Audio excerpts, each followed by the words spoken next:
Good, everybody. It is 6:36 right now. We're outside right now. We're potting. 8 kids between us two. This is the only time when we can make this work. So we are here in the lab. My boy Matt right here, Matt Young. We did a pod last time and we kind of fumbled the bag, bro. We had these mics that were just not working for us. I hit up, I was like, yo, we need some new mics, bro. He's like, all right, bet. And he just literally just wired me the money like that. He's like, all right, go get them. So we got the fire set up. We're back. Yeah, like I said, the first podcast we did, I was kind of on some rookie stuff. Hadn't done a podcast in a while. The focus was off. I was a little rusty. Yeah, I had to get oiled up. He dropped the bag. Yeah, I had to get oiled up. Just want to give you guys some value today. Let me give my boy Matt an introduction. So this is my guy Matt, founder, owner of Vancouver Elite Outreach. It's a nonprofit organization for at-risk youth. He's also a basketball trainer, father. You know, I don't want to introduce him, so I'm gonna let him introduce himself. What's going on, everybody, man? It's your guy, Matt Young. We are back with another episode, video. Another pod. Podding. But yeah, man, thank you for the introduction, man. I think that's fire because sometimes, you know, when you're really not focused on, you know, kind of talking about yourself, it's always good for somebody else to talk about you, right? Well, I think it's also kind of cool to like understand like what people think of you, right? You know, like a couple. I think it was like last year. I was like not doing well, bro. Like just mentally, like I was really trying to figure this thing out with like, you know, quitting my job and doing my thing. And I called, you know, my boy Brandon.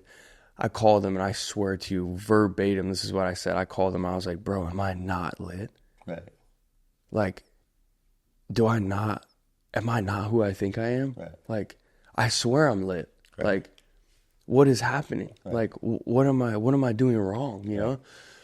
I was like, who am I? Like, like being my friend, like, who do you think I am? Right. And I really had to ask him that question, bro, because I was like, like I said, just in despair. But it was nice to like see somebody and hear somebody, like, because they see you, because you only caught up in your routine, what you know of yourself. And it was nice for somebody to be like, bro, I see you do this day in and day out. Like, you're the same person all the time, regardless. And I think the thing that stuck out to me the most is he was like, bro, something I know about you that inspires me is that if you got $1 million check tomorrow, the next day you'd wake up and do the same thing you're already doing. Man. He's like, I know you go to the gym. I know you'd be, you know, doing the things you're doing. You'd be doing the pod. You'd be making content. Like, he's like, nothing would change. And he's like, that's what inspires me most about you. And I was like, sheesh, bro, you didn't have to go that far. No, but hey, but facts though, I really do believe that you need people to pour into who you are. Mm-hmm. All right, so we're going to jump in, but I got to do the question, Nate. I know you want me to, but I have to just warm up the room. Okay, all right. What pair of Jordan come on would you hoop in? Okay. And would you wear casual? Hoop in? Man, the only pair of Jordans I've hooped in for an extended period of time was the 8s. Okay. Yeah. Timberland boots. Oh, bro, I know, but only because I really liked how I could lace them up so tight, and I had the strap on them. He said lace them up tight, bro, and I had the strap on them, and I feel like they broke in good because they choking your ankle, bro. I feel like they broke in good. And I'm you know what I'm wearing casually. Come on, tell me, come on. Yeah, all right. What about you? Hooping in. People probably don't really rock with them, but man, I think the 10s, bro. I was gonna say the 10s too. I hooped in a pair of Chicago 10s too. Bro, the 10s are just the number one, I think, hoop shoe. And then to wear, but depending on the outfit though, the 3s. Yeah, I'll go with 3s. 1s and 3s are my favorite, but I'm 1s all day. I would choose a pair of 1s over anything, bro. Literally anything. Literally anything. I'm just so connected to it. Yeah. You know what I mean? Because the bike. I did too, and I just the tech was not there. You know, the like I feel like it's like really hard on your foot. I just wanted to do that. We just come on, bro. Yeah, this guy's already off topic, bro.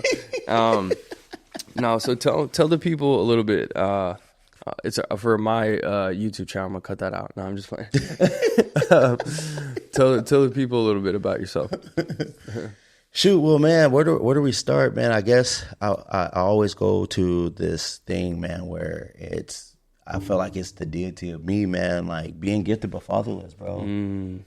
And I think All right, wait, so stay there then. Right, Let's just go freeze in mode. on, yeah, let's just go in on that. Okay, so tell me, like, what does that look like? So dad's not around, or dad's there but like not present, or what's that look like? Yeah, so shoot, younger days, right? Dad's there, but you don't know that your dad is dealing with drug addiction and abusive, right? You know, you're young. Abusive towards your mom or yourself? Abusive towards your mom and then us, right? Oh wow, okay. And so, did you lay hands on you? yes. Oh wow. Yeah, okay. so hands and spit, whoopings, just randomly, Wow. you know, different things like that. So, Wow, bro. you know, you don't know that affects your makeup, right? Of who you are. Yeah. Right. And so, you know, that was kind of just like the upbringing of just seeing a lot of that, the arguments, the yelling, the hits, you know, mom run into the bathroom, man, act like nothing happens, put makeup on, right? And so, Wow. you know, it's funny. It's not funny, but like in this situation, I feel like people don't really truly have that courage. That's why they stay in things that maybe you would be like, what the heck? Bro, get. Yeah, you talking about your mom? Yeah, like get out of this. Like, yeah. why wouldn't you, right? But fear is a real thing. Yeah. You know what I'm saying? So that's a little bit about kind of just the. So then what happened after that? Your dad left, or Yeah, my granny finally, I mean, not my granny, my mom finally had got the courage, bro. Like, it was like one conversation with my granny where I felt like, bro, this is like mom's a life. mom? Yeah. Okay. This is like a life or death conversation that she had. Like, if you don't leave, I don't know if I'm going to see my daughter again type of conversation. You know what I'm saying? And I think when people really love you, bro, and they have that conversation with you about just like, it hit home, right? Yeah. It was one of those hit home conversations, bro. And so my mom packed her stuff up, bro, packed the kids up, bro, and shook. Okay. You know what I'm saying? So Mike and Tina stuff, that's bro. yeah. That's Everyone, Tina Turner trying to leave. bro. That's a lot to unpack. So take me through, because we're both dads, obviously. Right. That's why we're here. Dad gang. Shout out Dad gang. Dad gang. And then I think we were gonna talk about like just kind of wrapping this thing around fatherhood. Right? Yeah. So talk to me a little bit about like the correlation, or like what goes on there, like now that you're a father, right? That you have this like abusive childhood, you know, your mom ends up leaving, your dad just disconnected with you, like he never really tried anymore, or right? Is that? No, yeah, disconnected. And then it's not like he didn't try to, but imagine your father being disconnected, right? And then, you know, I felt like for me, like if we're fast forwarding stuff, like let's go sophomore year now, like basketball's up for me, bro. Like I'm feeling like all I really need to do now is just go to a camp and get the exposure. And I believe once I get that exposure, it's going to change my experience type of thing, right? But I want to share this thing that I think it was last week that I wrote when I was with my son, bro. I'm going to pull this up. All right, go ahead, yeah. Bro, this was crazy, bro, because I was just like, you know, just thinking about, bro, like this is just like my story type of thing. Hold on real quick, G-Money. Give us some time, you guys. Be patient with us. I'm trying to go fast. All right. So I wrote this, man, because, you know, you don't really know how affected you are until you look at the lenses of your kids. Yeah, or you go through like that same type of experience where you're in the position of the other person. Right. Yeah. Bro, like my kids are happy.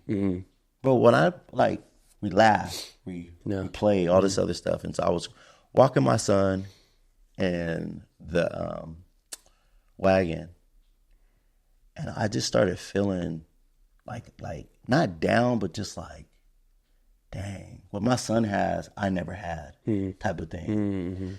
And so I wrote this, and I said, Which is, I feel like how it should be, honestly, bro. I feel like, I mean, every generation is supposed to evolve. You know what I mean? I feel like that's the role, right, like that we play as parents, is that we are supposed to evolve ourselves to then be able to evolve our children. Our children should be better than us. And I think the thing that I think we need to get behind as fathers is, I really think the standard is very fucking low, bro. Like as far as the effort that goes into like I hope what's understood doesn't need to be explained. Right. There's a difference between being a dad and being a father. Right. You feel me? No facts. There's a difference between being a dad, hey dad, and being a and being a father. Right. Fatherhood, No, right? There's a difference there, and I really feel like if we raise the stand, because bro, the goal is to have your son be twice the man you are. No facts. Okay, and if he, let's say he comes up short, at least measure up to you. Facts. So the question is the standard for your life high enough that you would be proud to have your son be in your position? Facts. That's something that I ask myself every day is, am I the type of man that I want my son to be, right? Does he want to be like me? Is he proud to look at dad and go, yo, my dad's, he's lit. Like my dad's a savage, like walk around and like, my dad's my hero. Like, bro, I'll be damned if I let a rapper or an athlete or anybody in that nature other than the creator be my son's hero. And also, am I the type of man that I would want my daughter to marry? No facts. That's the easiest way to guide your life as a father. Ask yourself those two questions. Would I want my son to be like me, and would I want my daughter to marry a man like me? If those answers are no, then we have to raise the standard. We got work to do. We got work to do. Go ahead. All right, so I'm going to read this real quick, but it says, sometimes these topics are hard to talk about, but I want to talk about them. Some people don't know the thoughts of being a young black boy that didn't have a dad. That didn't have a black male influence, aka father, to help raise and nurture me into a successful man. Now I have to work through the trauma and the negative thoughts to help my young black son. And the reason why I wanted to kind of emphasize on that, because, man, sky's the limit, right? Mm-hmm. But there is unjust situations, bro, that happen in our world that sometimes we can't control.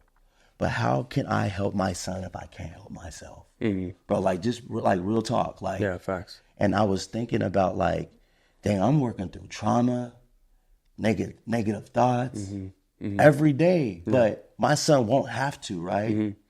Because, again, when he is going through his stuff, relationships, career fear, success, adversity, he has that person, right? Because like you said, but I don't want my son to have to look up on YouTube to find somebody. I want my son to be like, yo, dad, what'd you go through? Yeah, you want him to go in the other room and be like, yo, I need, and that's what the biggest, I would say. Then we can find them on YouTube together. Nah, bro. I honestly, I feel you on that, because I feel like that was one of my biggest fears in being a parent. Like, bro, I wanted to have kids for so long. Like, even in my young 20s, bro, this is when Pinterest was lit. I'd be on looking at little boys that were, because I was into shoes and I was into fashion, big into fashion shoes in my young 20s. But bro, I'd be looking for pictures of little boys that look like me and saving them with the J's on and stuff. I'm like, I want that, So you just custom your son. That's why he got all the drip. Nah, bro. But I was truly fearful that I would drop the ball. Right. Because, and I now, again, I feel like simplifying fatherhood is the best thing you can do, bro. And I'm just how we're going to go through stuff, bro. Man. You've been through stuff, right? Facts.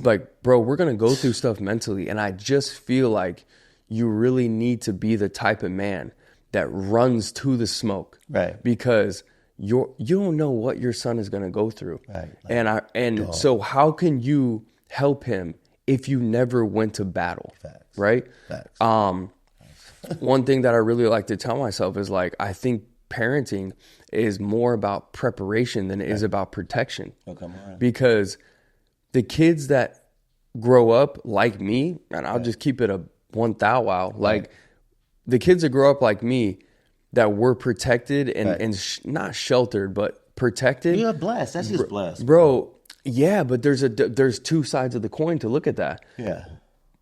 The kids that grow up protected get ate up by the world. When you release them into the world, they get ate up. They're not prepared. Right. So how can we one, put ourselves as fathers in adversity and test ourselves and be battle tested to be able to pass on the principles that we learn from battle to our sons Right. and to our daughters, right?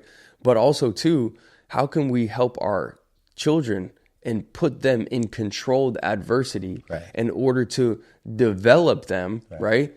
To get them to the point where we've now like almost video gamed their life in some way that like, all right, they passed that level. Like, I believe that he might be ready for a little more, right? And push them a little farther. And also too, I get a lot of flack on the internet, people talking about how I push Jet. You know, people like, oh, you're, you know, that's doing too much. Like, that's child abuse. First of all, what people fail to understand is that when you do hard things with your children and you do it together, that builds trust. Right. What are we missing here? Right. If he's fearful and we do something together and we conquer it together, we are building a relationship that eventually will be unbroken because we've done so many things together. Bro, you must got like a dad issue audience. Because I'm gonna be honest with you, like the stuff that I see you do with your son, that speaks to my missing relationship with my dad. Mm-hmm. Yeah. Like that's the most firest thing to like, you're showing him the ropes, right? Mm-hmm. And regardless of whatever he decides to do, he got taught the struggle, survival, Overcoming. Yeah. adversity. And that's really, right? bro, I really, and you know, obviously, you know, you and I both have sports backgrounds, but honestly, bro, I have a lot of stuff going on, right? Karate, baseball, the bike, the dirt bike, all these things. One thing I think people miss out is like the sports don't matter to me. Right. The sports are an opportunity for us to teach him very basic principles that I teach him that will carry him through the rest of his life. The only thing I ask him to do, resilience. the only thing I ask him to do while he's at his sports, whatever sport he's at, is while we're here, you're locked in. Because your focus as a man is your superpower, and leave it all out on the field. That's all I ask you to do. Because if he learns those two things and he truly embodies those two principles, he's going to lick it in whatever he does, bro. He's going to run it up in whatever he does. So I started thinking about this. And as you were just talking about like how you basically, you know, wanted to customize your son, you know. Bro, it was not like that, nah. So, I was like, where can I find a kid that already looks like me on the internet? He wanted to clone, bro. I was manifesting, bro. I was manifesting. And so I remember I was going to the seminar, bro. We was heading to Spokane. And I was just driving with a group of people, but I had this thought of like, man, I want a son. But then this fear came over me saying, like, I wasn't ready. Like, I don't know how to be a man. Yeah. Right? Facts, I had that, like, it was like clear as day. And I started thinking about. So many men are right there, bro. So many men are right there. Scared, bro, to have a son because, to be honest with you, it's like, it's kind of like you're naked, bro. Like, when you don't have your mentor, your father figure, uncle, granddad, somebody basically showing you the ropes. How can you pass that on?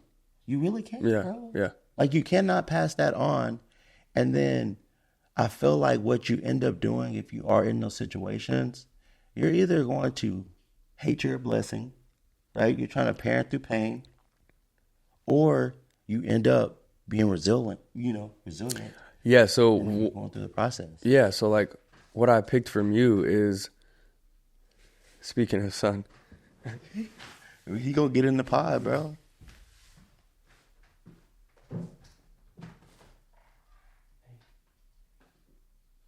Bro, bring him in here, man. Come on, Jack. Come on, get in the pod, Jack. Come on. We talking about fatherhood. What an amazing time, right? And this is not scripted. We did not pay Jet to come down here. We did not pay Jet. Hey, what is she doing? Do you want to say hi? No, it's okay. Man, something I felt like I'm on my son now. Something I felt like I seen from you is you talking about how, you know, you don't really have much to pass on but survival. Right. And survival is you're not in a great place to teach something when you only know how to survive. No, fact. Because survival sometimes means lack of understanding. No fact. Because all you're doing is just like, I'm just trying to make it work. Like, you know, I'm angry, but like getting through those bouts of anger, like you have maybe a negative way to deal with it. Right. And it's not like, I didn't understand anything, I just got through it. Right. It's like, let's just talk about habits Right. or and addictions. Right. I have a problem. Well, let me drink. I black out. I go to sleep. I wake up, and that was how I solved it. Right.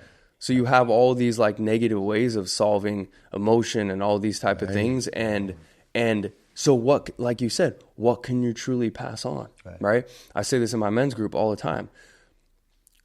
A very, very hard conversation for men to understand, especially in this day and age that we're living in of social media, where you think that everybody's lit, everybody's getting to the bag, everybody's making M's, all this stuff. A hard conversation to have is that some of you in this life, your only job as a man and your family tree to play your role is to just find the torch. Right. That's it. Just find it. Right. Because some men out here are blessed. They have grandfathers, fathers that, bro, the torch is already lit and they're just handing it to them. Man down. Some of us in this life, your only role literally might be just to break the financial curses in your family of breaking the bad habits, and your son is going to be the one that run the bag up. No, right. But you gotta be okay, bro. I feel like the ultimate true testament to masculinity is planting seeds of fruits that you will never see in your life. Right. And that your children, grandchildren, and so on will see. Right. Yeah, that's fire, bro. And that's why, you know what, man, a lot of people be knocking my boy, but LeBron James is fire, bro. Don't even get me started on LeBron. We're not talking about LeBron. No, outside of the hoop stuff, this is why I really respect him, though, is let's just go back to just saying, like, inner city is the wild, wild west, right? And regardless of him being 6'8", 6'9", whatever, you still have to go through the wild, wild west. And your gift makes room for it, and I believe that. And I believe that he ain't the only one that could probably do that, but to make it out of that wild, wild west is very difficult. Oh, no, I agree. Yeah, You know what I'm saying? All respect, yeah. And then 100%. it's like, I love that he really did change his generation, generational. Yeah, no, right? yeah, I'll give him that. Yeah, I'll give him that. That's fire. Yeah, I'll give him that. That's fine. I'm going to be honest with you. He may not be the best of all times. I know that, yeah. I think the best of all times, killer-wise, is Jordan. Then Kobe. Yeah. And then you got to respect your LeBron. But he is the best of his era. Yeah, I would agree. Jordan is the best of his era. Yeah. Yeah, I'm not a big fan of his character. That's just, Great character. Yeah, let's not even get into that. I don't want to waste my air. I'm not going to waste my air on LeBron. But no. My time here is precious, and I'm not going to waste it on talking about LeBron. No, but again, man, you know, when we just wrap it back to just the fatherhood stuff, man,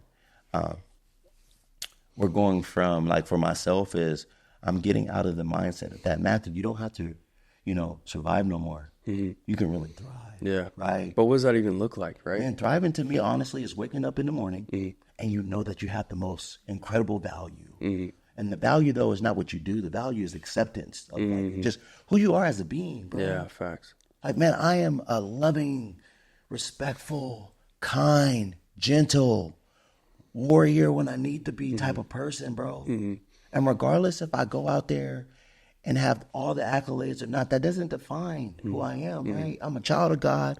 I'm a husband. I'm a father, right?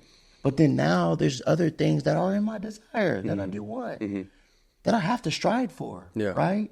I do got to go out there if I want to have a home for my family. I have to put in the work. Yeah. Man, if I want to work for myself, I have to put in the work to that model. Yeah. Right? The harvest is plentiful, but the laborers are few. No, right. Right? But then I go back to this. If we as fathers don't understand the whole part of just like, how do I even be this type of person where I'm not angry, I'm not frustrated, I'm not lashing out or whatever. You know what I think it is, bro? I really think the mental confusion in this day and age from especially fathers, especially comes from is I've never really broke this down. I feel like a lot of men are comfortable being third in line, if that makes sense. Do you kind of visualize like a single file line? I think a lot of men are comfortable with just being, oh, I'm kind of close to the front, like being the leader, but I'm not really the leader, right? And I think the moment you have a family and a child, I think God forces both hands behind you and pushes you towards the front line. Right. And I think it's a very uncomfortable place for a man to be. And I think a lot of us turn away from the responsibility of leading the home and being an influence on our family. You go around and you ask guys and bro, and just to keep it a buck and just to be honest and be raw, you can see it. Right. Like, dads out here are pussies, bro. Yeah. Pussies. But I feel like, and you just said the very thing though, is this. You said God. But if you watch how Adam's whole thing was function before he had the Eve was this. Is he had a relationship with God. He knew that he was loved. And then he had dominion. Right? Over the land, yeah. Over the land, over the animals. And then he had his shorty, right? And so I do believe that there's an order, but how many guys do you see that don't want that, right? And it's not to force that on people or whatever, but there's so many people that start off dealing their cards out of order. You know what I'm saying? Yeah. So now it goes, I got the shorty. And you ain't got nothing else going on. I got the kid. Yeah. Or it's like, I bought a car, but I don't have my license, right? That's out of order. Exactly. You know what I'm saying? Bro. And so I feel like you need a mission before you need all that stuff. No, come on. Because when you truly, like we talked about this many times, but I really feel like the role from the creator between man and women is so different. Right. And I really feel like we feel so lost when we don't feel like we're having a contribution to this world. No fact. And so even if you got the family and the wife and everything is fantastic, if you don't feel like you're being used, right. And I feel like people, it's a very weird kind of way to look at it, but as a man, you want to be used, right? Somebody needs me for my skills. Right. Somebody needs me for my resources. Somebody needs me for what I know. It makes you feel so great. It makes you feel, because that's in your design, right? But I feel like a lot of men are confused right now and they don't feel like they have purpose. Right. And where I say to start is be needed and be useful right now, right in the environment that you're in. Well, what was that thing that I said? I think it was a while ago, but I was like, man, let your problem become your purpose. You feel me? Let your mess become your message. No, come on. Let the test become the testimony. Come on. And I think the thing is again, let's go back to, well, you don't have identity. So if you don't have identity, you don't have a positive attitude. You can't really serve because you don't know who you are, right? Mm-hmm. But then what do you see every day that you're reminding yourself or somebody reminding you, because the environment is you're not anything. Yeah. I came out of an environment like that, bro, where I'm in a household, bro, and I don't see value of anything, even though I'm working every day and all that. Somebody has their own idea of what they think I should be as a man. Don't know the plans that God has for me. Haven't sat down, no communication. So then you haven't asked me, No, come on. So now, in those situations, I just feel like I'm starting to cultivate myself in somebody else's agenda of what they see me because I don't know who I am. So but understand this, bro. That is the masculine journey. Right. The masculine journey, that you literally described the masculine journey. Every man has a mission, an anointing on his life that he must bring to fruition regardless of every single obstacle, every single naysayer. Right. You are literally designed to go out and to be who you're supposed to be, and serve who you're supposed to serve, and become the man that you're supposed to become, regardless of any circumstance. And I feel like every single opportunity for somebody to break you down or tell you you're not that person, or that's supposed to happen. It's supposed to be that way. It's part of the process. It's part of the bro. Look at David, bro. Like, David, literally his own brother was like, you are a shepherd. Do not do that. You are a shepherd. And what did he say? He said, no, I protect my sheep and God will protect me. Come on. Standing on 10. Bro, what? Like, come on. Standing on business. I Drewski. protect. Yeah. Okay. 1 second. Okay. But I just feel like that is the masculine journey, right? But you got to embrace that. Like, you got to embrace the idea that you're designed to be a warrior, bro, a soldier. Like, and I just feel like the greatest fulfillment that you can see in your life as a man is to truly understand that having your back up against the wall is the best place to be. Right. Man, you know what though? And what's crazy too that I'm starting to realize too is men got to get back to being like 300. Don't even get me started on that, bro. Bro, they was really on there, like, together, though.